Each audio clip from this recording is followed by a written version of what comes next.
Hey, good morning, everybody. So good to be here again. Thank you guys, as always, for coming in. First thing in the morning. It's a work week. I know. I thank you guys so much. So I do think, Steve, that's great. Who gets up this early? It's not that early, man. Come on, it's 8 o'clock. I could start this earlier. I start off pretty early. I'm an early riser. I get the point, though. So thank you guys for tuning in. So you guys know I'm calling this Real Beans and Realty Scenes. It's kind of a blend of two of passions of mine. It's coffee and real estate. Of course, it's really about news. I'm going to talk about the real estate news and what's going on while drinking a cup of coffee. So it's just a time for you guys to kind of join me in my normal morning routine here and just kind of have a chit chat about things. Hopefully talk through some, current trends going on or current topics in the real estate industry, those type of things, and just keep us all on point. Yeah. Emily, yes, you get it. Yep, I do. I'm a 5 o'clock riser. I love 5 a.m. It's a good time. It's really quiet. It's still dark out. There's nothing going on, and it's really my only time to kind of just be by myself and get my thoughts right, get my mind right, those type of things. So I do cherish that 5 a.m. So it does require me to go to bed a little earlier. But it's good. I've been doing it for a few years now. But yep. So, thank you guys so much for coming in. Today is going to be kind of fun. We've got a few different things I'm going to be talking about, like always. But guys, just know this is really just a casual hangout. There's not a huge structure to this. It's very low key. I love engagement. So as we go through this, throw some stuff in the comments at me, make some, suggestions, ask questions, all the above. I tend to kind of ramble on pretty fast. So if you don't mind, if you have a question or a comment or something like that, you can put capital Q and then add your question. I can see that a little bit easier. And then if it's like just a general comment or something to share, you can just post that in there, and I'll go back towards the end of each time I'm, at the end of an article or something like that, and go back and review that. So feel free to do that, guys. Also, if anyone is new here, just type in new, never been here before. I'd like to recognize you and thank you, personally for, tuning in. And so I do appreciate that. Kathy, I love it. I'm usually up before 5. Whoa, very early riser. That's good, Kathy. I'd say you appreciate, you love it as well. I would say so. It really is just a nice, quiet time. Michelle, good morning. Good morning to you, Michelle. Thanks you for tuning in. Really appreciate that. And Kevin, good to see you again from Lakeland, Florida. Always a pleasure, my friend. All right, guys, before we get started too much into everything, I start off with a little bit of quotes. Today's quote, I got 2 quotes for you today. Tanya, good morning to you as well. Thank you. Thanks for tuning in. So 2 quotes. One is from John C. Maxwell, and the other one is from Thomas Jefferson. So John C. Maxwell said this: in a word, most bad attitudes are the result of selfishness. So I thought this was just kind of a good, simple quote. I think we can come across a lot of different ways of approaching situations and certain things that kind of happen throughout our day, and mostly revolves around dealing with people. We have a tendency to very easily fall into the trap of developing a bad attitude. And I will say a lot of times when our attitude kind of gets off kilter, if you will, it's probably that we're impatient or not as understanding, and we're more concerned about our own opinions and what we're thinking and our agendas and those type of things. So I kind of feel like that's exactly what John C. Maxwell is kind of getting at here. It's like, if you have a bad attitude, it's probably best to kind of self-reflect and say, why am I upset about this? Why am I angry about this? What is it about this particular situation that has caused me to have a bad attitude? And then trace that back to if it is something to do with selfishness, because that is something that we have control over, right? We can choose to have a bad attitude or, go throughout our day and just make a choice not to. Given it's a hard thing to do. It's just not condemnation by any means. Trust me, I struggle with this every day. So, but it's just something to frame your mind around. And then Thomas Jefferson then said this: nothing can stop the man with the right mental attitude from achieving his goal. Nothing on earth can help the man with the wrong mental attitude. And I think that's kind of sums up kind of what John C. Maxwell was saying. It's like, what can you do for somebody that is making the choice just to have a bad attitude, and they see their life and everything negative in it? They see every situation and they don't see the positive in those situations. They see the negative and they have the bad attitude in response to that. But then you take somebody that understands that adversity is part of life. Adversity comes in many shapes and forms. People are difficult. Situations are difficult. Stress is hard. But those that have a mental fortitude to not let that dictate the attitude that they have can achieve many different things because they deal with that directly and they're able to adapt and move on from that. So I think that's just something to keep in mind as we go throughout our workday. So there you go. So just a little bit of a teaser about what I'm going to be covering today. I've got a few topics. So I'm going to begin off talking about the real estate housing market in 2023. And actually, this is an article from the RamseySolutions.com. So Dave Ramsey's organization. So kind of go through the article that he had posted. I thought it was pretty good. And then another one is, it's a little bit of a shift. Instead of just going in here and talking all the time about real estate interest rates and what's going on and those type of things, the next article I'm going to cover, let's see, it is from the News Enterprise. I don't know what that is, the newsenterprise.com. They had an article, it was titled "Real Estate Agents Prove Valuable Even in Today's Technological World." So I thought that'd be kind of just a good perspective. I think we're constantly faced with this whole question is, are we going to be replaced by technology, or, what does that look like going forward and those type of things. So I was like, that's a good one. And then the final one is from Yahoo Finance. It's 8 biggest real estate mistakes that are making other people rich.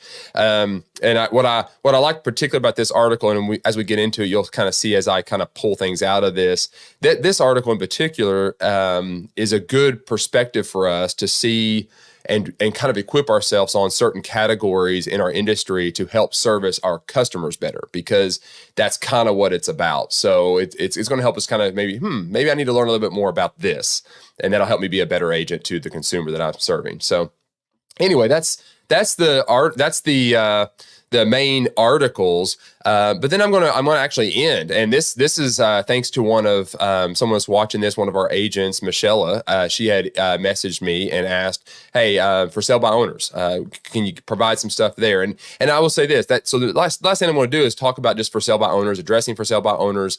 We are in a market where listings are king. We need as many listings as possible, and for sale by owners are out there. So I'm going to just do a quick little discussion about that. I'm hoping you guys can just be thinking and framing your minds around other ways that maybe you've approached for sale by owners in the past, and we can pull some out of the audience here and just kind of chit chat a little bit. If not, I've got a few little points here I'm going to bring up.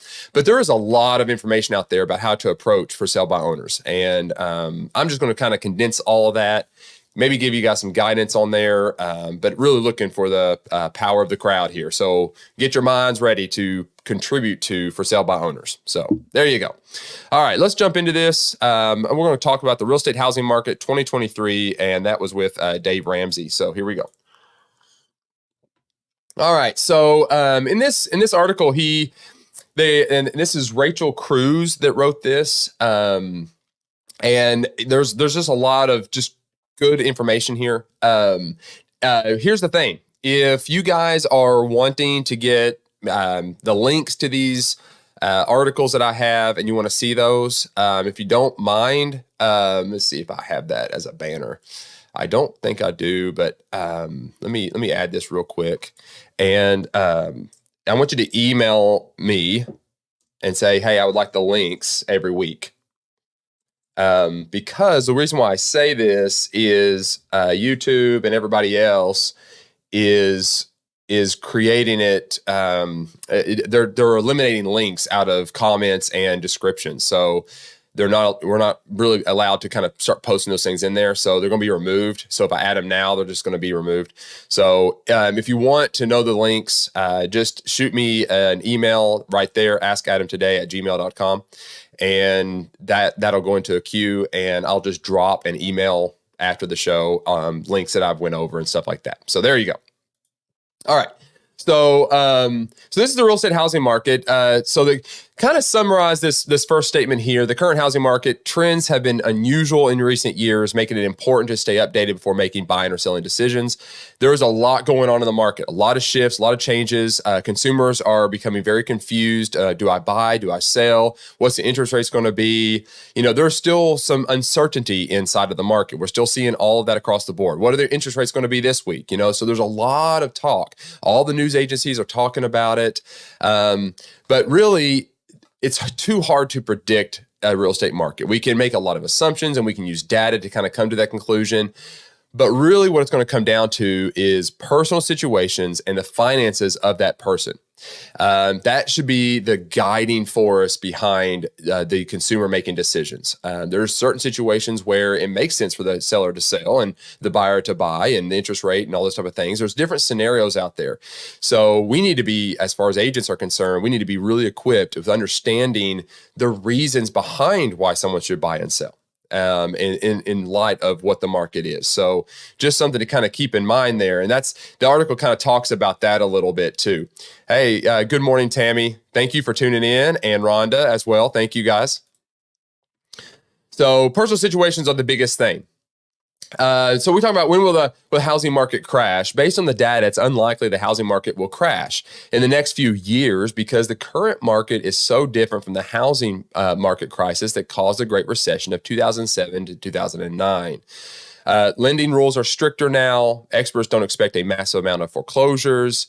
Housing supply is still super low and probably won't catch up for a few years. So when you start looking at the market as a whole and you start analyzing the makeup of what it was like in the recession of 2007, 2009, and you start looking at what it is now, you still have very much job growth going on. Low inventory is still happening. The affordability index is still absolutely there. It's obviously been crunched because of the inflation, but because of interest rates, it's kind of hovering at a bit more steady increase of inflation. So to be honest, it's a more or less kind of coming back to pre-pandemic times.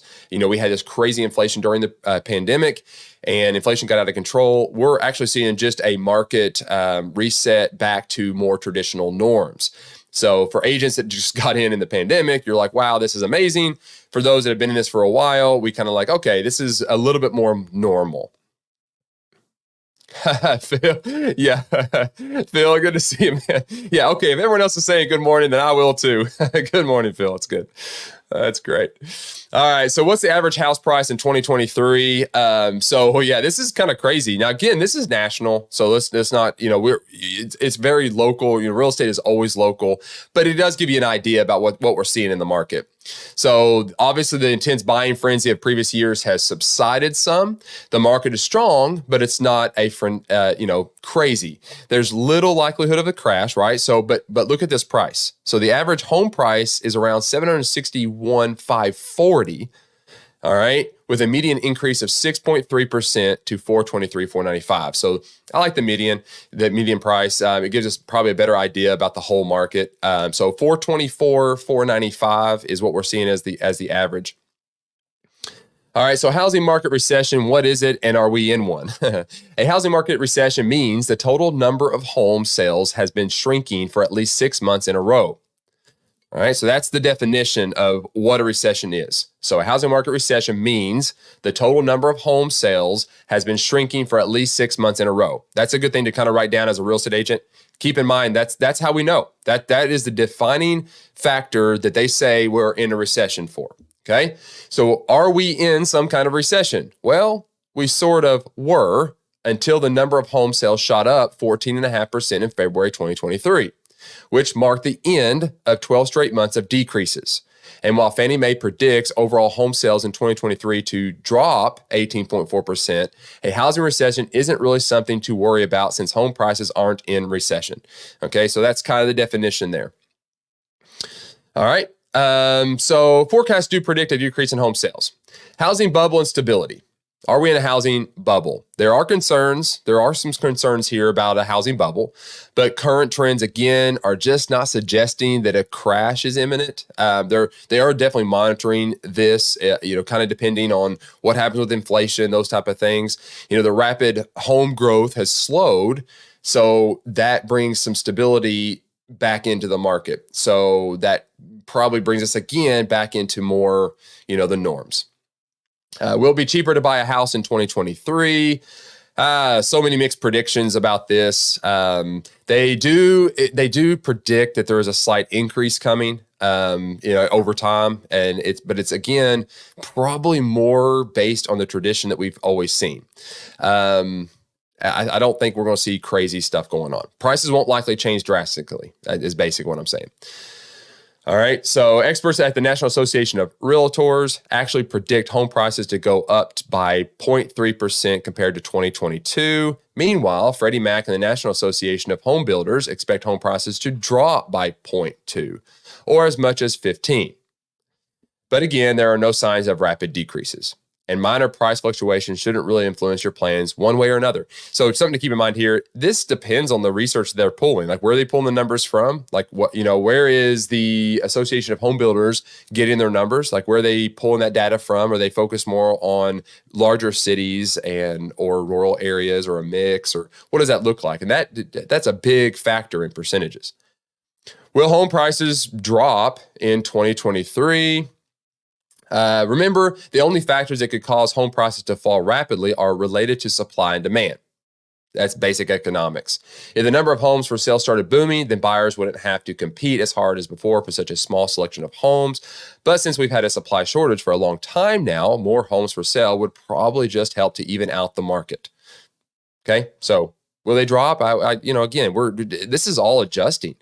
Housing market forecast for 2023. So we're so many things I can go into this. A lot of people are trying to forecast how the housing market will turn out in 2023. We're kind of towards the end of this, but some news headlines make it sound like the housing market downturn will be worse in the coming years. But as this article mentioned earlier, the market is looking like it'll stay pretty steady in the rest of 2023. It's just not showing those signs. And matter of fact, all the economists that I've read and researched and kind of keep up on, they're all saying about the same thing. It's like, kind of expect a lot of the same that we've seen the rest of this year. It's kind of what we're seeing. Things are just adjusting. Let's not forget how interest rates affect the overall cost of your home. In 2022, average interest rates jumped several months in a row. We talked about that last week. If you guys are interested, you can go back and watch last week's episode about this show here, and you can talk. We have a whole discussion about interest rates and what that looks like. Housing inventory, we're still fighting that. Will housing demand from buyers remain strong? Buyer demand will stay pretty strong for the rest of 2023. There's just no inventory, though. Even though higher interest rates and house prices have lower demand, homes are still moving quickly. Is it a great seller's market right now? A seller's market is when demand for homes is higher than the supply of homes, and that's still the case right now. All right. So in essence, the 2023 housing market is showing signs of stability after the frenzy of previous years. While predictions vary, personal financial readiness remains the most crucial factor in buying and selling decisions. Professional guidance is invaluable to navigate market dynamics and ensure the best outcomes. That's my summary. So as professionals, we need to be very equipped with understanding what this article is talking about, what they're talking about the market, about supply and demand, about how interest rates affect, about how the job growth affects, all this information. We've got to be able to kind of articulate it in a way that is factual and truthful to the consumer. So the more we ingest this type of stuff, the more we observe these type of things, the better we get at doing so. So just a little bit of encouragement for you. So get in there, learn. All right, Article 1 down. All right, this next one, I don't know how I stumbled upon this one, to be honest. I don't know what I was searching for. So maybe it was like a news aggregate site or something, and I ended up on it. But the News Enterprise, focus on finance. The title of this was Real Estate Agents Prove Valuable Even in Today's Technological World. Brian D. Kolish. So this was posted August 19th of 2023. So ever since the internet became an integral part of our daily lives, numerous occupations have become extinct. As each day passes, one more career is replaced by technological advancements. Real estate agents once were seen as a sole source of marketing homes for sale, but the internet has brought us numerous websites that make this information public. A homeowner can sell their home on one of these websites for a nominal fee. This allows homeowners to market their homes with nearly the same exposure as a home listed with an agent. On the surface, it may appear technology has made real estate agents obsolete. But according to the National Association of Realtors in 2021, when homes nearly sold themselves, only 10% of home sales were for sale by owner, meaning the sellers did not have an agent represent them. Here is if I was to provide a little bit of a summary of this, technology comes in, disrupts many environments. Things then have to shift. We are human. We are very creative at understanding what our value is over time. At first, the surfers would say, yes, technology could replace our jobs, especially if you buy into news articles and all the lawsuits you see and all these type of things. That could have a bigger factor if you let that weigh on you. Here's what we actually see, though, is technology comes along, does a little bit of disrupting. The agent then, or the person, begins to understand what they're really providing as a service and of value to the consumer. So we make an adjustment, we change, we adapt to that environment. I guess really kind of a case in point, it's not so much that we market properties as much as we navigate the closing process. So even though marketing has taken a more technological advancement, like you got Zillow out there and Trulia.com and those other sites, as far as marketing goes, people don't have to necessarily call an agent to find out what properties are for sale. I'll give them that. That's absolutely, technology has changed that. It's disrupted that completely. People can go online and search multiple sites and find multiple properties that they would like to go see. They don't have to call an agent to go out there and show them the houses or let them know that what is available.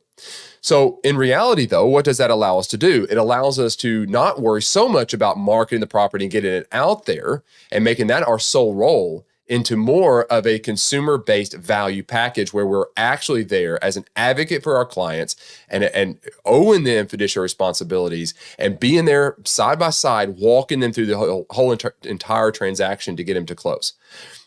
So our attention is no longer divided. It's not like we're sitting here struggling trying to market the properties while we're also navigating closings. We can hone our skills in negotiations, in pricing strategies, in staging, and all these other avenues. So technology at first disrupted, a lot of fear entered the market, and now here we are. We've gotten to this point where it's like, okay, now we're working alongside.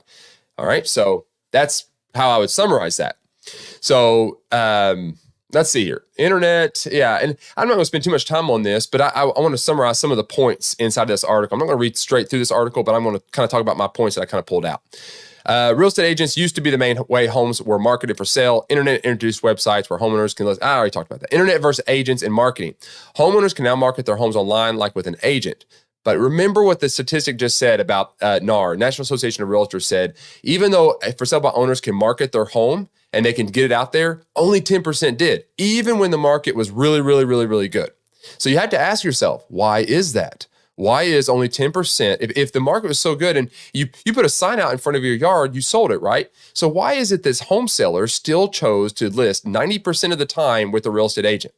It's because it's very complicated to sell a house. There's many, many, many issues and difficulties in trying to get to closing. So there's a lot of value that we have as agents inside of that market. Even in a strong market, seller's market, most sellers choose to work with agents. We see that. Challenges of selling by owner, pricing was difficult. So one of the biggest things they said in this article, pricing was difficult for sale by owners and sellers. They had really struggled trying to figure out exactly what the value of their home is. So if I was to encourage you guys, it's really, really, really hone your skills in pricing. Understand what the market is telling you in regards to how to price homes.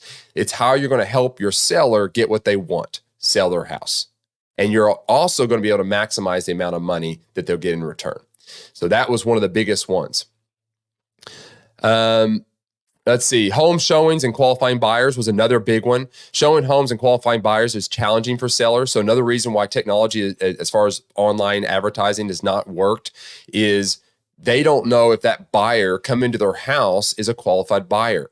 So if you list your home with a real estate agent, either the listing agent or the buyer's agent has done their due diligence to make sure that people out there looking for, at least we hope they have. If you're out there, make sure you qualify your buyer, but they have made sure that person has a better likelihood of actually being able to purchase the home. And when the for sale by owner has their home listed, well, that's typically not the case. They have no way of knowing if the person calling on their sign or knocking on their door is a true buyer or not. So that helps. Also, another thing this article talks about is the local knowledge of an agent and the buyer agent's knowledge.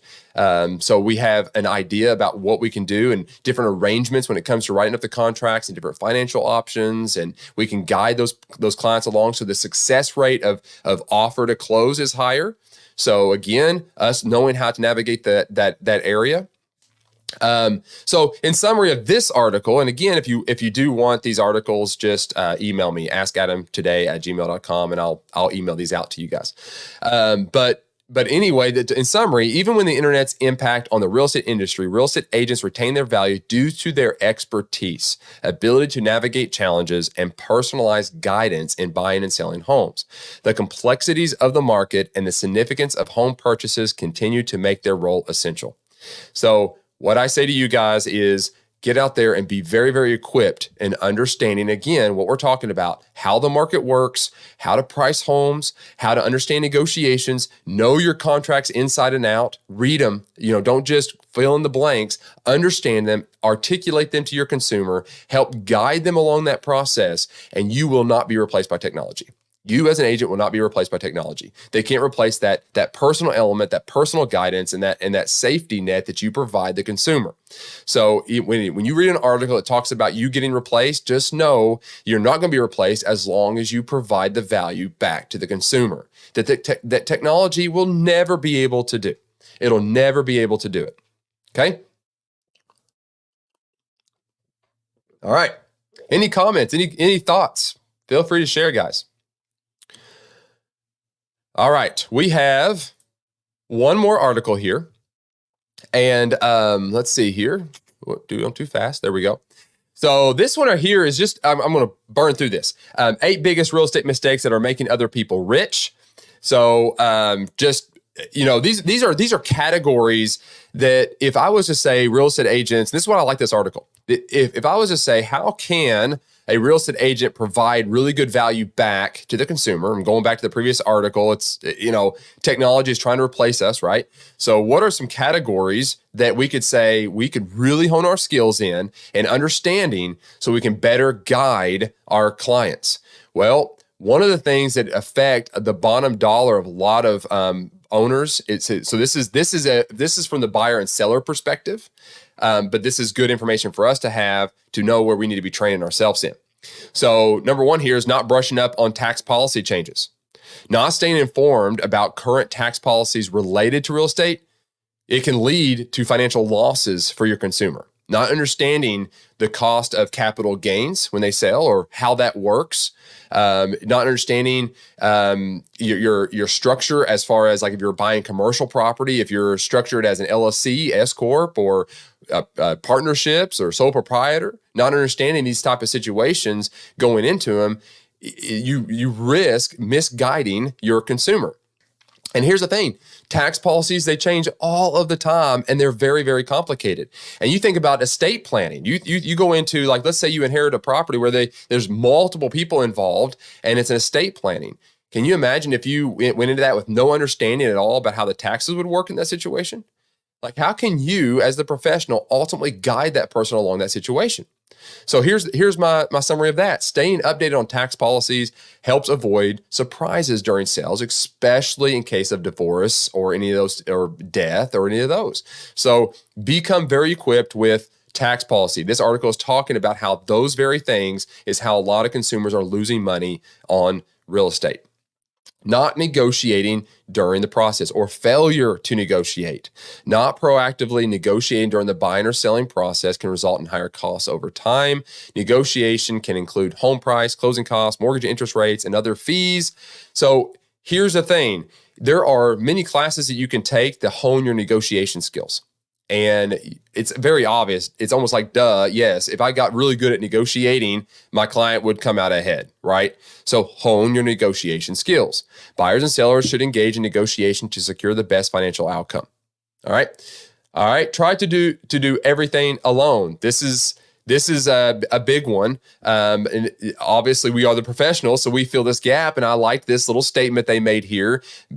Basically, what this article is saying is attempting to handle real estate transactions alone might save them money. The perspective is, oh, if I list it by myself, I might save money, but it's going to lead to all the other problems that we're talking about here, that lack of guidance, everything we've been talking about.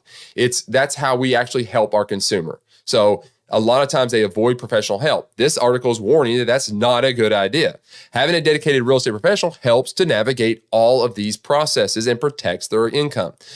All right. All right. Another one is, and we talked about this, incorrect property pricing. It's becoming a little more difficult right now to price properties. So really get in there and analyze, and really to kind of figure out your market and what the home is worth. You've got to understand the smaller region that it's in, the subdivision it might be located in, the city, and all the other factors, the amenities that it has, the curb appeal, all these type of things. Take some classes, learn what you can about how to price properties correctly.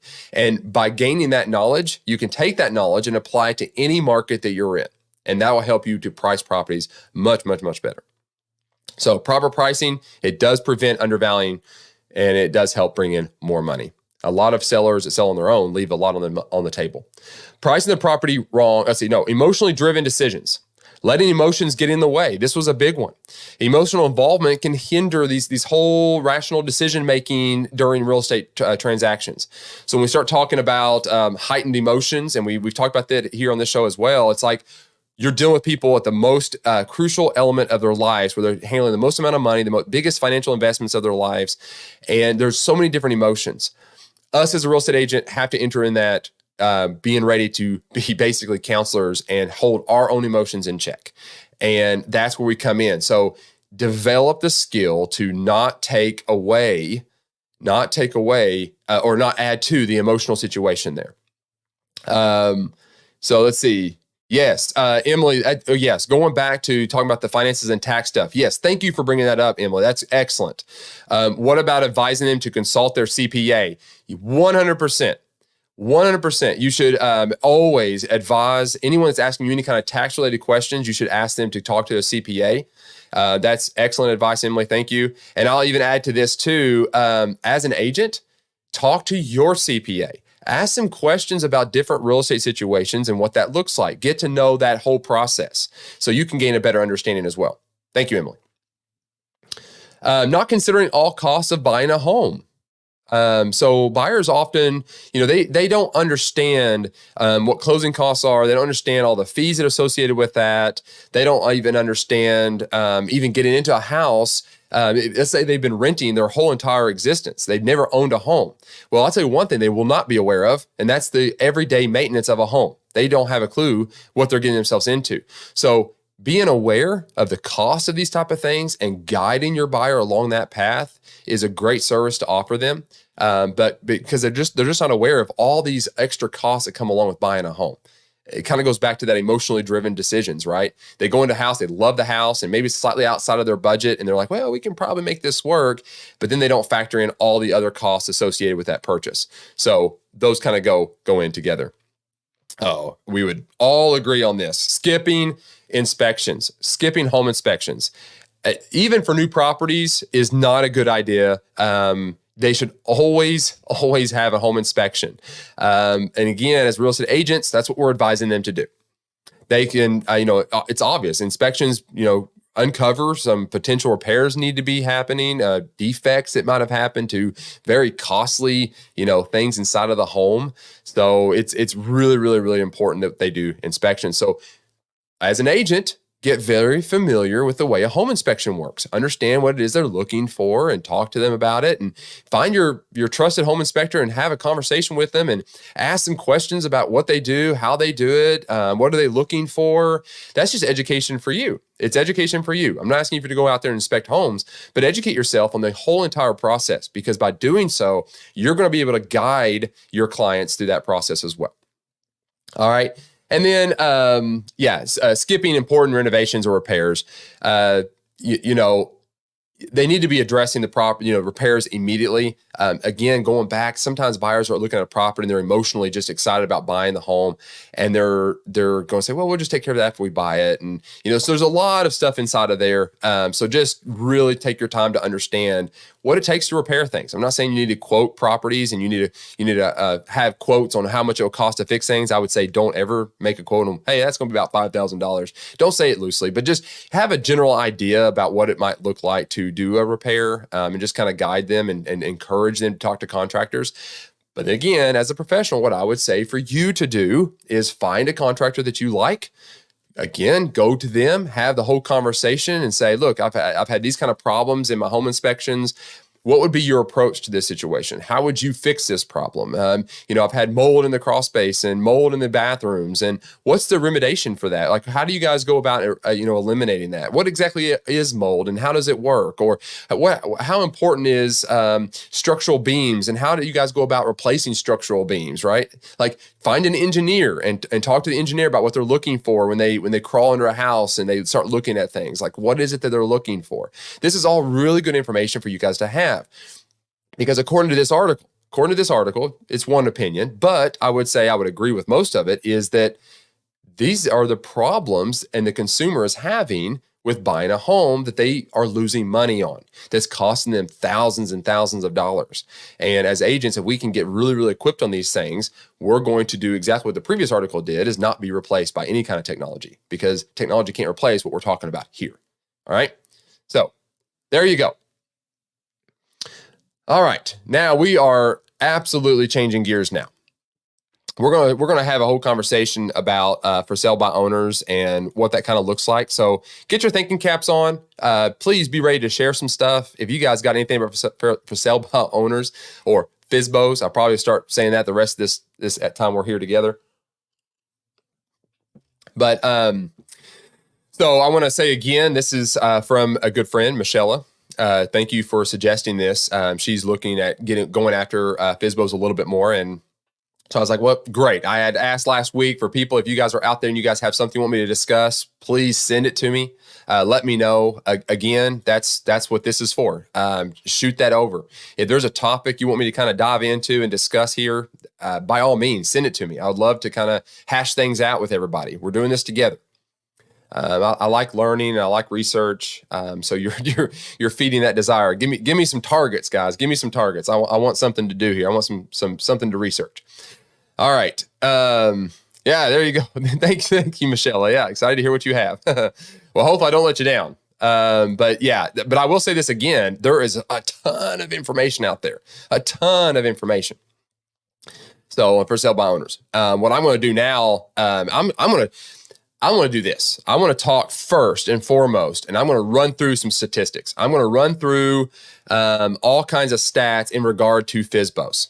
All right, so let's get into talking about how real estate agents can effectively reach out to for sale by owners. And we're going to start off with doing some discussion of statistics in regards to FSBOs, okay?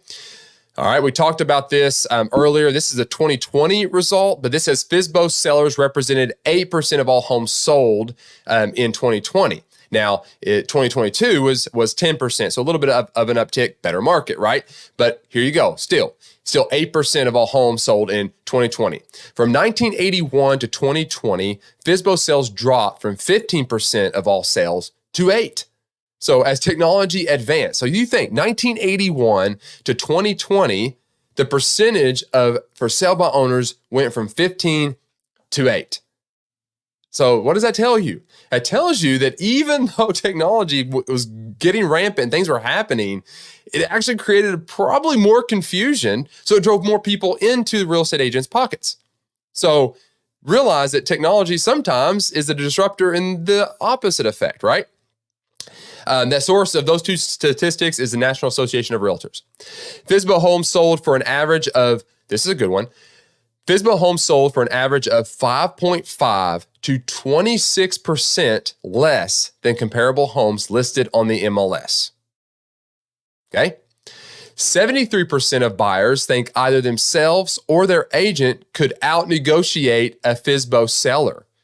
73% of respondents, of buyers, think they could or their agent could out-negotiate it for sale by owner.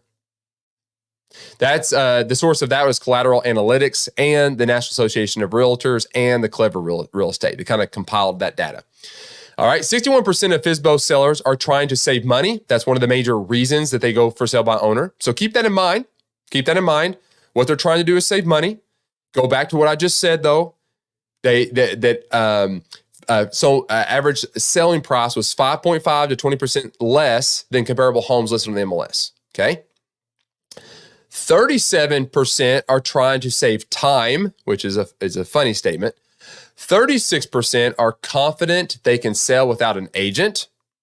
An estimated 25% of home sellers in the U.S. tried and failed to sell FSBOs. So we're talking about a success rate of like 8% in 2020 or 10% in 2022 of actually selling their home.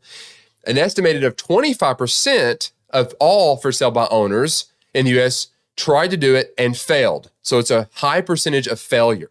Just to put this in perspective, the average time that an agent has a property that does not sell in this current market is 10 to 1. So if you have 10 listings, about one of them is not going to sell. Okay? So that's not 25%. So your success rate is way above that percentage. Again, that's a source of that is National Association of Realtors and the Zillow Group. 10 to 35% took advice from a real estate agent. So those for sale by owners that were listing their home, 10 to 35% of them had a realtor friend or someone they called still asking for advice from you guys. Still asking for advice. So that's from Zillow and the National Association of Realtors. 46% of FSBO sellers didn't market their home. So out of those 8% or 10%, I'm sorry for all the percentages, 46% of those sellers didn't market their home. So the question is like, A, the market was really good. They probably just didn't have to. And B, they don't know how to. They don't know where they're supposed to post these things. They have to go out there and manually post it on all these sites, right? All right. Among sellers who already knew the buyer, 68% didn't actively market their home. Okay. Among sellers who did actively market their home, 25% used a yard sign and 24% used a third-party aggregator. All right. So again, they're not really very good at marketing their properties. That's what we're finding out here. All right. Again, source of that was National Association of Realtors. All right. 19% of buyers said they didn't know where to find FSBO listings. Okay. This is from Clever Real Estate Survey done in 2022. So let me say that again. 19% of buyers said they didn't know where to find FSBO listings. So there you go. A lot of the buyers out there have no idea even where to look for them. So when they were asked, they have no idea. All right. FSBO accounts for 1.3 to 12.7% of home sales, depending on the market. So depending on where you are, it can be as low as 1.3%, 12.7%. Okay. So there you go. So there's some stats to wrap your mind around. Some of these statistics are going to help you kind of understand pain points that a FSBO has in trying to sell their home. One being price. The other one, they wanted to save time, right? The idea is that a majority of them wanted to save time. Well, ask yourself, are they actually saving time? Because we all know how many inquiries do we get on a property before we get a showing? How many showings do we do before we actually get a contract? And then does every single contract we initially write go all the way to closing? And if it doesn't, do we have to go back to the table and do all of that all over again? So who is doing all that work outside of the seller if they're marketing their home by themselves? Just them. So then going back to that question, are they actually saving any time at all? No. Then on top of that, we talk about the percentage of lost income by them by selling their home less. Let me tell you this. There is an assumption on every single buyer when looking at it for sale by owner. One, they're saving money, but not having to pay a commission. That's an immediate negotiation point that a buyer is going to know. So then two, when they go in to negotiate, guess what they do? They negotiate based on that percentage. So they're immediately coming in below that amount. So when you start talking about the percentage of homes sold at a certain price, the for sale by owners are typically selling below what market value would be. On the real estate agent front, we have a property listed. We've priced it just right because we're really good at pricing properties and we have a lot of data to go on and we can build an amazing CMA. We know what to price that home at. We then, on top of that, market the home everywhere out there for that seller. So therefore, we get maximum amount of exposure. Then we get qualified buyers coming into the property to look at it. So we actually don't have as many disruptions inside of the seller that they would get on their own because now we've got qualified buyers only. So really the amount of inquiries, the amount of showings that we actually have to do is a whole lot less. So they're not as inconvenienced even with us showing the home. Keep that in mind. So then we bring the buyer in, we got a qualified buyer in most cases. And then how many times we have to write a contract, statistically speaking? Maybe once, because we've done our due diligence. We've marketed the home effectively. We priced it right.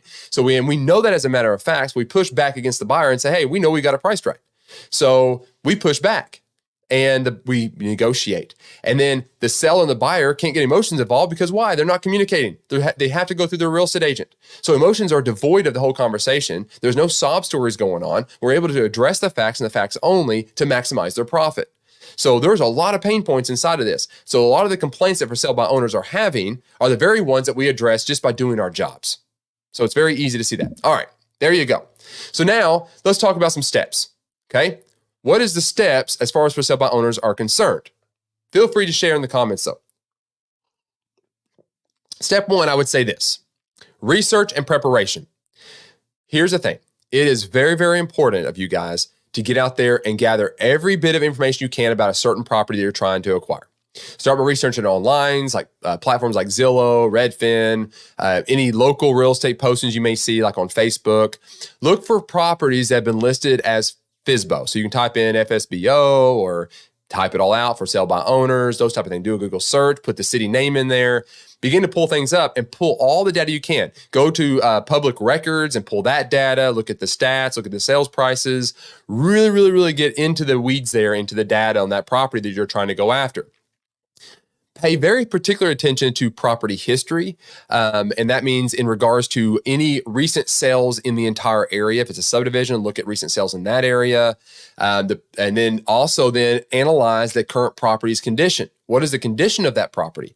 So if you have a solid understanding of the market, the condition of the home, you'll have a strong foundation going into any kind of cold touch that you plan on making with the for sale by owner. You're coming in equipped.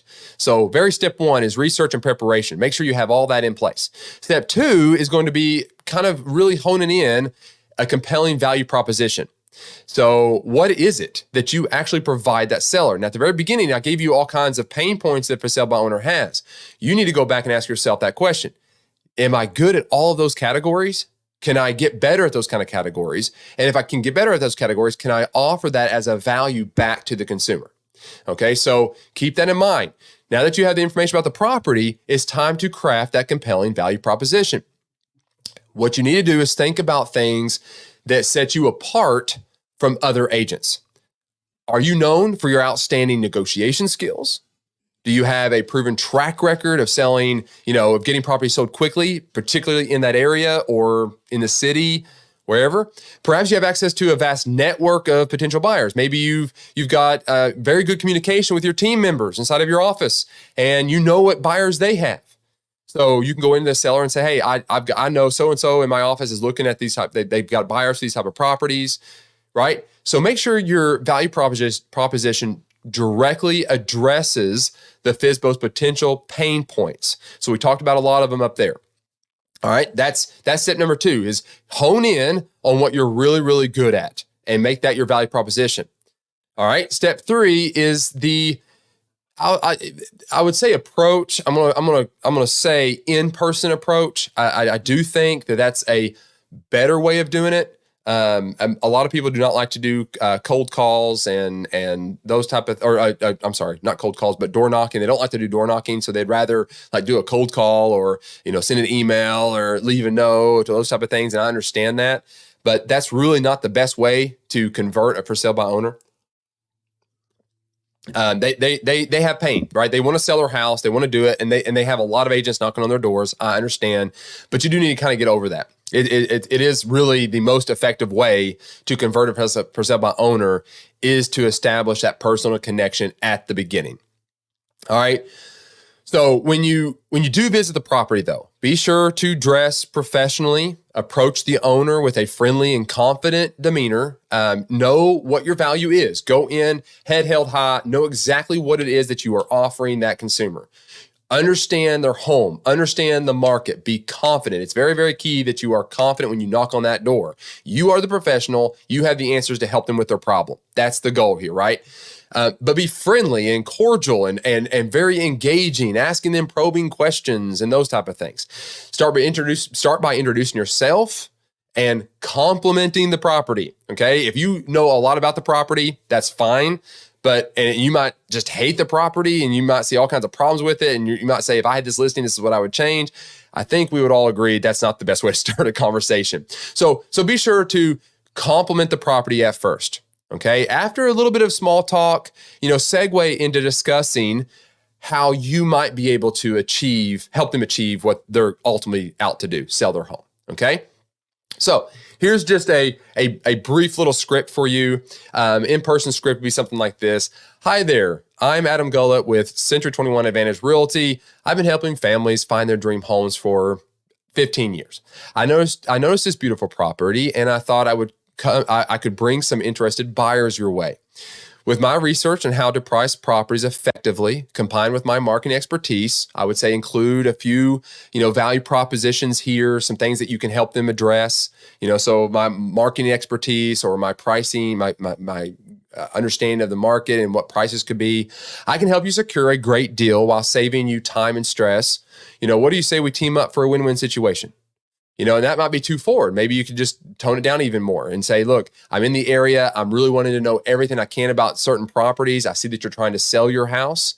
Yes, I'm a real estate agent and I'm very much aware that you are getting probably inundated by a bunch of real estate agents asking to list your home. My goal here is just to kind of learn more about you, kind of what your goals are, see how I might be able to help. Then you could insert some of your value propositions there.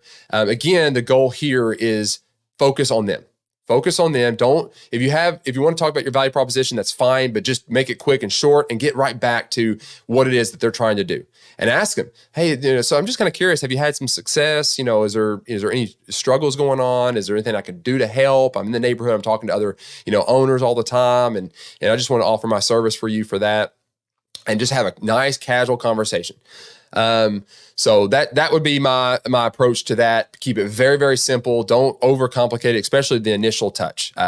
Just hand them your card, just introduce yourself and, talk about the house. If you don't want to do that, I would say step 4, I would say is phone call outreach. Now, here's the caveat here. You need to check the do not call registry. Make sure that you are in compliance with that. Run their number on that database. You need to make sure that they're not on that database before you make that call. Now, if they've inquired about you or they've sent you a message and they have engaged with you directly, then okay, they have asked for a service, right? So you can then make the call. But otherwise, I would avoid this. That's again why I would go back to that in-person touch is a much, much, much better way overall anyway. But here it goes. You can say something very similar to what we said before. Hello, this is Adam Gullett with Century 21 Advantage Realty. I hope I'm not catching you at a bad time. I came across your property and noticed its great potential. I just want to let you know that I've successfully helped some clients buy some homes and sell their homes in your area very quickly and at the right price. I would really love to share some insights and strategies with you, even if you're planning to continue selling on your own. Would you be okay with that? Okay. And then just let the conversation develop from there. And you can use that same script as an in-person script. That's fine. All right, so let's talk about okay, we've got the door knock, we've got the phone. Let's talk about an email. Let's say you got their email address, and maybe this is like the third follow-up. Maybe you've done the door knock and they've inquired some information and you've had some phone conversations or whatever it may be. But let's just say it's a cold one and you want to send an email. So you could put in the subject line something like unlocking the full potential of your property sale, or looking to help. I see that you're trying to sell your house. Something along that in the subject line. And you can say, hi, owner's name. I came across your property and was impressed by its charm. As a seasoned real estate professional with a track record of successful sales in, put the area, I wanted to reach out and offer some insights that could maximize your selling experience. Or if you haven't actually had any sales in the area, you can say or you can mention, hey, my entire team. I've got a whole team of agents behind me. And then you could say, I have an extensive network of serious buyers, or we have an extensive network of serious buyers actively seeking properties like yours. And my negotiation skills could help you secure a great deal. Let's discuss how we can work together to achieve your goals. Looking forward to connecting, and then put your name and contact information. So these are some approaches to that, right? So this is kind of just a very easy approach. And I'm going to end with this. It's not complicated. This is no different than you just having a casual conversation with a friend. You need to approach it that way. A lot of times I notice a lot of people door knocking, they want to just win the deal right then and there. That's just not how it's done. Especially with for sale by owners. For sale by owners, they have a confidence there. They have I'm not going to say a pride, but there's an element of pride there that they think they can do it all on their own. And then there's also the for sale by owner that's just been burnt. They've been burnt by agents that just didn't do what they said they were going to do. They didn't communicate well. They couldn't sell their properties, those type of things. And so there's a lot of sometimes emotional baggage on the for sale by owner side. You need to be very understanding of that and approach it very delicately, and just look at it as, I'm trying to help them, right? And get to know them. Just get to know everything you can about them and the property. And over time, you'll win them over. But I will say this, it has a better effect. The way you really begin to close for sale by owners is by being involved in the communities that they're in. So if you market to a certain specific market area, get to know everybody in that area and just constantly provide, value back. If you do mail outs or you door knock in those streets and you hand stuff out, it's going to have a lot better. It's going to be a whole lot easier for you to convert a for sale by owner over to list with you when you see a for sale by owner go up in the area you've already been marketing to. So if you really want to go after them, I say door knock, just spread helpful information to just general neighborhoods. Then monitor those neighborhoods for sale by owners, and chances are they're already going to know who you are. So the soft opening has already been taken care of. And then you can just knock on the door and say, hey, you've probably seen some of my mailings, or you've seen me before. I see that you're trying to sell your house on your own. That's amazing. No problem there. But I did want to kind of get some more information if I can. And, I do have buyers, or my team has buyers, those type of conversations. So don't overcomplicate it. But there's a lot out there. These people do want to sell. They want to sell their home. All right. There you go. So just remember that it's, genuine connection first, and showcasing your value can truly set you apart from all those other agents that are trying to reach out. All right. Any comments, guys? Any comments at all? I do appreciate each and every one of you guys for being here. It's already 9:00. I've spent a whole hour and I got to get ready for work. So I'm going to end again with just those quotes. I know you guys are going to be faced with some things today that's going to test your attitudes. It's going to put you in a position where you've got to make a choice to have a good one or not. And so John C. Maxwell said this, in a word, most bad attitudes are the result of selfishness. So self-assess. And then Thomas Jefferson said, nothing can stop the man with the right mental attitude from achieving his goal. Nothing on earth can help the man with the wrong mental attitude. So thank you guys, as always, for coming. I do appreciate it. I hope you guys are enjoying this and you're finding some value here. If so, if you're on YouTube, hit that like button, subscribe, and I think they're still doing the bell thing. But anyway, I do appreciate you guys very much for doing that and coming here every single week. I'm kind of toying around with the day that I'm going to do it. It obviously kind of flows within my schedule, when I can. I'm trying to keep it very low key, kind of unplanned, and just kind of hit it. But I'm probably going to hone in on a specific day So if there's a day that works for everybody else, just shoot me an email or say it in the comments or whatever, and I'll try to do what I can, because I like having people there. So thank you all as always. Have a wonderful, wonderful day. In the meantime, remember, be fearless, keep pushing forward, never stop being relentless in your pursuit of excellence. I'm Adam. I'll see you guys next time. Take care.